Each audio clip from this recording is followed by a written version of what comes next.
दोस्तों नमस्कार। पूरे मिडिल ईस्ट में अमेरिकन एम्बेसी या अमेरिकन कॉन्सुलेट अब काम नहीं कर रहे हैं। कमोवेश हर जगह जो परिस्थिति ईरान ने अपने मिसाइल और ड्रोन के जरिए पैदा कर दी, उसका असर यहां तक हो गया कि दुबई में सन्नाटा पसरा हुआ है।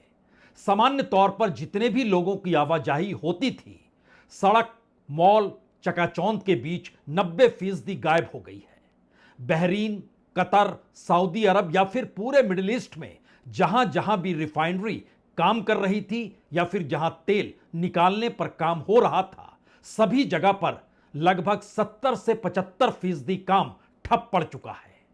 यह स्थिति अगर मिडिल ईस्ट की है तो दूसरी तरफ होर्मुज रूट पर पूरे तरीके से ईरान ने अपना कब्जा कर लिया है। यानी दुनिया के किसी भी कंटेनर, किसी भी शिप की आवाजाही हो नहीं पा रही है। और इन परिस्थितियों के बीच इजराइल में, जहां पर जो सबसे बड़े मिसाइल ईरान के पास खुर्रम शहर 4, खैबर, फतह, इन तमाम मिसाइलों को आज दागा गया। कुवैत में अमेरिकी सैन्य बेस पर सीधे ड्रोन का हमला हुआ, जो भारी नुकसान वहां पर पहुंचा है। मैसेज दरअसल एक ही है इस वक्त ईरान की तरफ से। अब जिस दिशा में बढ़ चुके हैं उसमें कोई समझौता नहीं होगा। समझौता नहीं होने का मतलब है कि दरअसल बातचीत नहीं होगी। और अगर कोई सोच रहा है कि वो मध्यस्थता करेगा, तो जो भी मध्यस्थता की सोच रहा है और चाहता है कि युद्ध रुक जाए, तो उसे ईरान के पास नहीं, अमेरिका के पास जाना होगा।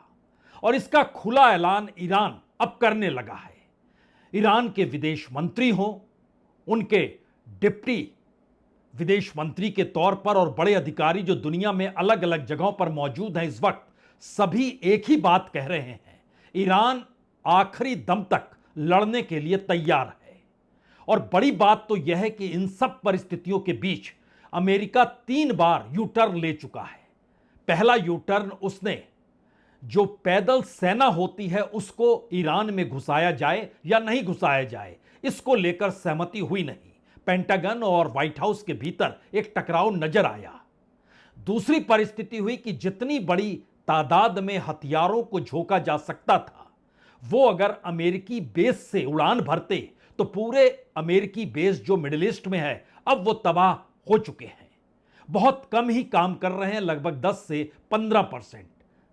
अब सवाल यह है कि क्या ईरान इस वक्त जिन रास्तों पर चल रहा है उसमें अमेरिका की जो पूरी प्लानिंग थी कि आखिरी वक्त तक ईरान में किसी भी हाल में रिजिम को चेंज कर दिया जाएगा, क्या यह परिस्थिति उलट गई? क्योंकि अब ईरान यह कहने से चूक नहीं रहा है कि हम आखिरी बुलेट तक लड़ाई लड़ेंगे। सवाल है यह परिस्थिति क्यों आकर खड़ी हो गई है। इसकी वजह भी शायद ईरान अपने अस्तित्व की लड़ाई से शुरुआत करता है, लेकिन एक एक करके उसे जो सहयोग इस दौर में मिल रहा है, वो जानता है कि पिछले बरस जो 12 दिन का युद्ध चला था, उस वक्त ईरान की स्थिति ज्यादा नाजुक थी, जब सीधे इजराइल ने हमला किया था और पीछे अमेरिका खड़ा था। लेकिन इस वक्त तो अमेरिका और इजराइल दोनों ने मिलकर हमला किया है। लेकिन ऐसी परिस्थिति ईरान के पक्ष में दुनिया भर के भीतर बनती चली जाएगी, यह कल्पना ईरान ने भी नहीं की थी। और ईरान इसे बाखूबी जानता है कि उस पर जितनी बार प्रतिबंध अमेरिका ने आर्थिक तौर पर लगाया है, बावजूद इसके अगर वो अभी खड़ा है, तो यह अमेरिका के लिए चेतावनी है, यह अमेरिका के लिए चुनौती है। क्योंकि ईरान पर 96 में सैंक्शन लगे, 2006 में सैंक्शन लगे, 2012 में सैंक्शन लगे, 2018 में सैंक्शन लगे और अभी भी सैंक्शंस लगे हुए हैं। और खुद उसकी इकोनॉमी, जो दुनिया ये मानकर चलती है कि वह सिर्फ और सिर्फ ऑयल के एक्सपोर्ट से चलती है, और उसका जो आंकड़ा है, उस लिहाज से ईरान इस वक्त जिस लड़ाई में कूद चुका है, उससे कहीं ज्यादा का खर्चा है। बावजूद इसके वो टिका हुआ क्यों है? क्या चीन से उसको सिस्टमेटिक तरीके से मदद मिल रही है?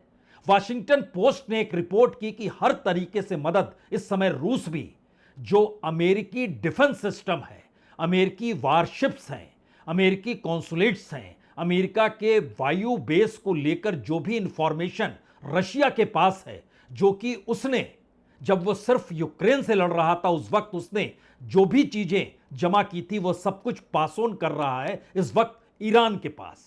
तो ईरान इस हकीकत को जानता है कि दरअसल यह अब अस्तित्व की लड़ाई या तो उसको क्षेत्रीय तौर पर सबसे ताकतवर बना देगी, अन्यथा वो लड़ाई बरसों बरस तक चलेगी। क्योंकि इराक से ज्यादा जटिल ईरान है, ईरान कहीं ज्यादा बड़ा भी है, और ईरान की भौगोलिक स्थिति में अगर पैदल सेना घुस जाती है, जो अमेरिका की अगर घुसने को तैयार होगी, तब भी वहां की परिस्थिति अफगानिस्तान की परिस्थितियों से भी ज्यादा जटिल है। यानी सामान्य स्थिति में एक बात तो कोई भी कह सकता है कि यह युद्ध अब इतनी जल्दी थमेगा नहीं।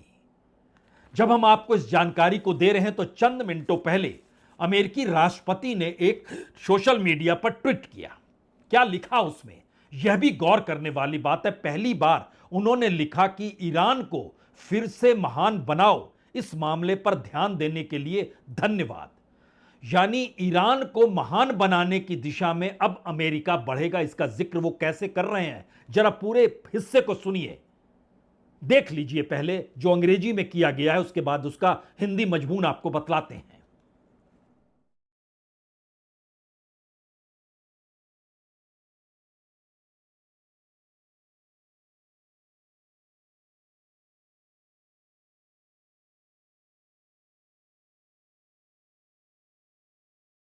जी, अमेरिकी राष्ट्रपति ने ट्रुथ पर लिखा कि ईरान के साथ बिना शर्त आत्मसमर्पण के अलावे कोई समझौता नहीं होगा। एक बात जहन में रखिए, अमेरिका ही बार बार कह रहा था कि ईरान डील करना चाहता है, लेकिन अब बहुत देर हो चुकी है। इस बात का जिक्र अमेरिका कर रहा था, ईरान नहीं। ईरान शुरू से ही कह रहा था हम किसी अब डील की मेज पर नहीं बैठेंगे, क्योंकि जिस तरीके से डील हो रही थी लग रहा था जैसे रियल एस्टेट की डील हो रही है। इसीलिए हमने कहा था कि उस डील के टेबल को बम से उड़ा देना चाहिए। और यह बात जब अमेरिकी राष्ट्रपति के पास पहुंची तो वो गुस्से में आ गए कि आखिर उनके डील के प्रस्ताव को इस तरीके से ईरान कैसे खारिज कर सकता है। लेकिन जो अमेरिकी राष्ट्रपति ने अब से चंद मिनट पहले लिखा कि ईरान के साथ बिना शर्त आत्मसमर्पण के अलावे कोई समझौता नहीं होगा, यानी एक और शिफ्ट अमेरिका में आ चुका है। उसके बाद उन्होंने लिखा, उसके बाद एक और महान और स्वीकार्य नेता के चयन के बाद हम और हमारे कई अद्भुत और साहसी सहयोगी और साझेदार ईरान को विनाश के कगार से वापस लाने के लिए अथक प्रयास करेंगे। मैसेज है, सुप्रीम लीडर आप नियुक्त नहीं करेंगे, हम करेंगे जो हमारे अनुकूल होगा। बहरहाल उसके बाद उन्होंने लिखा, और उसे आर्थिक रूप से पहले से कहीं अधिक बड़ा, बेहतर और मजबूत बनाया जाएगा और ईरान का भविष्य उज्जवल होगा। और उसके बाद आखिरी लाइन उनकी है कि ईरान को फिर से महान बनाओ, इस मसले पर ध्यान देने के लिए धन्यवाद। अमेरिकी प्रेसिडेंट डोनाल्ड ट्रंप। यह मैसेज अपने आप में इसलिए बड़ा महत्वपूर्ण है क्योंकि इसी दौर में ईरान के विदेश मंत्री ने कई जगहों पर इंटरव्यू दिए। तुरंत का इंटरव्यू उनको एनबीसी को दिया गया और उसमें यह सवाल पूछा गया उनसे, क्या अमेरिकी सेना अमेरिकी मिलिट्री अगर ईरान में घुस जाए तो क्या होगा। विदेश मंत्री ईरान के, उन्होंने कहा हम इंतजार कर रहे हैं, वो आ तो जाएं। इसका मतलब क्या है, जब रिपोर्टर ने पूछा तो उसका उन्होंने बताया कि इसका मतलब बहुत साफ है, हम आखिरी दम तक लड़ने के लिए तैयार हैं। कोई भी कह सकता है कि दरअसल इस ताकत के साथ की परिस्थिति पिछले बरस 12 दिन के युद्ध में भी ईरान की नहीं थी। इस बार यह ताकत कहां से आ गई, और जो ताकत आई है अंतर्राष्ट्रीय तौर पर, जो भी जियोपॉलिटिक्स इस दौर में पनप रही और न्यू वर्ल्ड ऑर्डर जो आर्थिक और वार के साथ मिलकर चल रहा है, उसमें अमेरिका को लेकर बहुत सारे सवाल इसलिए ईरान के पक्ष में जा रहे हैं क्योंकि ईरान के भीतर 150 से ज्यादा बच्चियां मारी गई, वह युद्ध में शामिल नहीं थी। दूसरी तरफ जो भारत में एक पीस प्रोसेस के लिए जिस मिशन मिलान में शामिल हुआ, विशाखापट्टनम में, ईरान का युद्धपोत, वह युद्धपोत जब भारत से निकलकर श्रीलंका के करीब पहुंचता है तो उसको हिंद महासागर में अमेरिका की पनडुब्बी डुबा डालती है और वो वहां पर कोई भी हथियार नहीं थे। यानी एक ऐसी परिस्थिति दुनिया के सामने आकर खड़ी है कि क्या वाकई अमेरिका जो कहेगा वही उसी दिशा में दुनिया को चलना होगा, या फिर दुनिया को अब यह लगने लगा है कि यह पहला मौका है जब ईरान को लेकर अमेरिका जो जो कह रहा है, वो जिस लिहाज से बदलते चला जा रहा है, उसके मतलब और मायने इसलिए बड़े हो चले हैं क्योंकि यह ईरान से ज्यादा अमेरिका के इम्तिहान की घड़ी है। हमें लगता है उस छोटे से हिस्से को सुनना चाहिए जिस बात का हमने जिक्र किया कि अमेरिकी विदेश मंत्री ने कहा रिपोर्टर के सवाल पर, हम इंतजार कर रहे हैं। Boots on the ground in Iran. Are you afraid of a U.S. invasion in your country? No, we are waiting for them. You are waiting for the U.S. military to invade the ground troops? Yes, because we are confident that we can confront them, and that would be a big disaster for them. यानी चार बातें इस वक्त Iran के जरिए निकल रही है।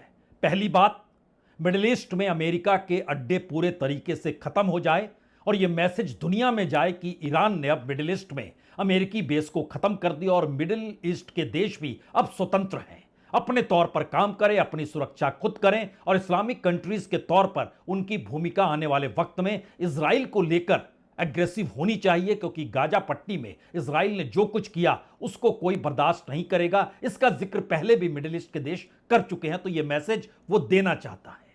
दूसरी परिस्थिति, इस दौर में ईरान के भीतर रीजन चेंज हो या ना हो, लेकिन ईरान से लोग निकलकर अगर तुर्की में पनाह ले रहे हैं और इजराइल तुर्की को दूसरा ईरान कहने से चूक नहीं रहा है, तो यह परिस्थिति कल मिडिल ईस्ट के देशों के बीच भी आएगी। तो क्या इस युद्ध को अमेरिका और इजराइल के जरिए अब इस बात को परखा जाए कि दरअसल इजराइल चाहता है और अमेरिका उस दिशा में साथ खड़ा है, तो क्यों नहीं ये आखिरी लड़ाई के तौर पर लड़ना चाहिए और इसमें जीत इसलिए मिलेगी क्योंकि दुनिया के भावनाएं इस वक्त अमेरिका से ज्यादा ईरान के साथ जाकर खड़ी हो चुकी है। तीसरी परिस्थिति इसलिए महत्वपूर्ण है क्योंकि ईरान के भीतर खामनेई के जिंदा रहते वक्त जो भी विरोध प्रदर्शन हो रहा था, एक मैसेज इस दौर में ईरान में गया हर उस नागरिक के पास कि अगर देश को बचाना है तो एकजुट हो जाना है। और दूसरा, जिस इकोनॉमी को ध्वस्त अमेरिका करना चाहता था ईरान, उस इकोनॉमी के एट पार पहुंच गया। कैसे पहुंचा, किस रूप में पहुंचा, इसके लिए उससे पहले एक बात और जाननी चाहिए कि दरअसल ईरान के भीतर की परिस्थितियों को लेकर ईरान के राष्ट्रपति मसूद पेज़ेश्कियान ने भी दो बातों का जिक्र कर दिया। उन्होंने कहा कि कुछ देशों ने मध्यस्थता की कोशिश शुरू की है, हमारा जवाब बहुत साफ है, हम क्षेत्र में अस्थायी शांति के लिए प्रतिबद्ध हैं, लेकिन अपने देश की गरिमा और अधिकार की रक्षा करने में हमें जरा भी हिचक नहीं है। यानी जो मध्यस्थता कर रहे हैं वो समझ जाएं कि हमारे ऊपर हमले होते रहे और हम झुक जाएं, ऐसा नहीं होगा, ईरान के राष्ट्रपति ने खुले तौर पर कह दिया। दूसरी बात, उन्होंने कहा कि मध्यस्थता का मकसद उन लोगों को दिखाना चाहिए जिन्होंने ईरानी जनता को कम आंक कर उकसावे की आग लगाई।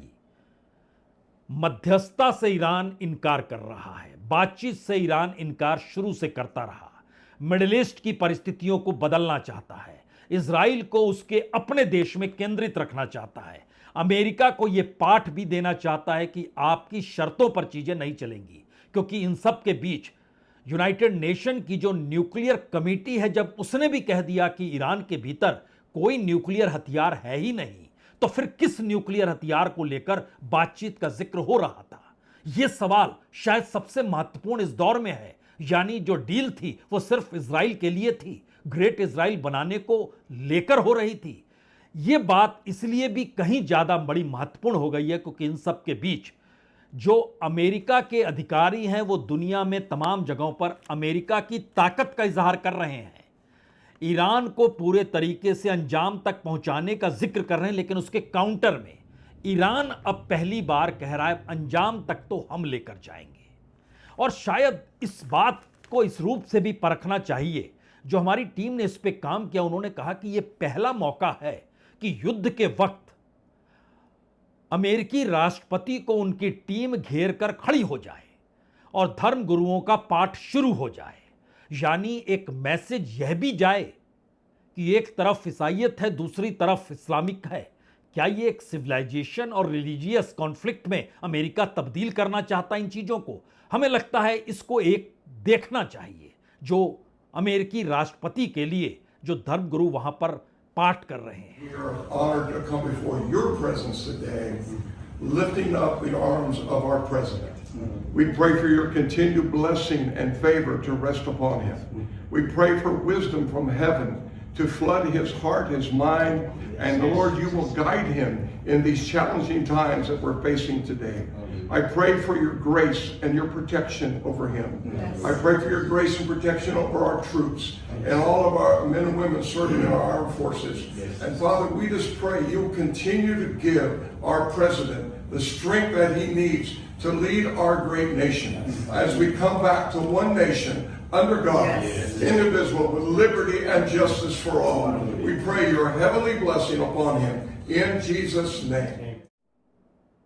दरअसल अमेरिका की बेचैनी इस बात को लेकर है कि इजराइल जिस तरीके से युद्ध लड़ रहा है और वो जिस मकसद के साथ अंजाम तक पहुंचने का जिक्र कर रहा है, उसमें अमेरिकी इकोनॉमी अमेरिकी हथियारों के साथ तो खड़ी हो जाएगी, लेकिन ईरान के भीतर का क्या हाल है, यह उसके लिए इसलिए महत्वपूर्ण है क्योंकि इकोनॉमी को लेकर ईरान के भीतर से जो ऑयल एक्सपोर्ट होता था वही उसकी सबसे बड़ी इकोनॉमी मानी गई। ऑयल एक्सपोर्ट लगभग 1.5 बिलियन बैरल पर डे होता था और अगर आप औसत लें $60-70 प्रति बैरल तो लगभग 38 billion annual oil revenue Iran के पास था। अगर उसको रुपए में आप कन्वर्ट करें तो लगभग 3.5 लाख करोड़ होगा। लेकिन इस दौर में जब सैंक्शंस लगे तो चीन आगे बढ़ा और चीन ने जितनी बड़ी तादाद में जो ऑयल एक्सपोर्ट हो रहा था उसका 90% एक्सपोर्ट उसके पास जाने लग गया, जो कि 1.5 मिलियन बैरल प्रतिदिन से बढ़कर 2.1 मिलियन बैरल प्रति डे चलते चला गया। यानी लाभ की स्थिति यहां पर भी आई। दूसरी परिस्थिति इस दौर में चीन के साथ जो युद्ध से पहले आर्थिक तौर पर जो संवाद हो रहा था उसने बड़ी मदद की। रशिया के साथ जो हथियारों की डील हुई उसने बहुत मदद की। और इन सब के बीच अब वाशिंगटन पोस्ट जिसका हमने जिक्र किया उसने कहा कि दरअसल रूस तेहरान को खुफिया जानकारी दे रहा है, अमेरिकी वारशिप के बारे में, अमेरिकी एयरक्राफ्ट के बारे में, मिडिल ईस्ट में कहां कहां बेस है इसको लेकर, रडार सिस्टम कैसे काम कर रहा है इसको लेकर हर तरह की मदद वो दे रहा है। तब यहां पर जो सवाल सबसे बड़ा है, तो क्या इजराइल के भीतर की परिस्थितियां, खासतौर से आज जब खुर्रम शहर 4 और खैबर और फतह को मिसाइलों को दागा गया, इजराइल के भीतर की क्या स्थिति है, इन तस्वीरों को देखिए जरा।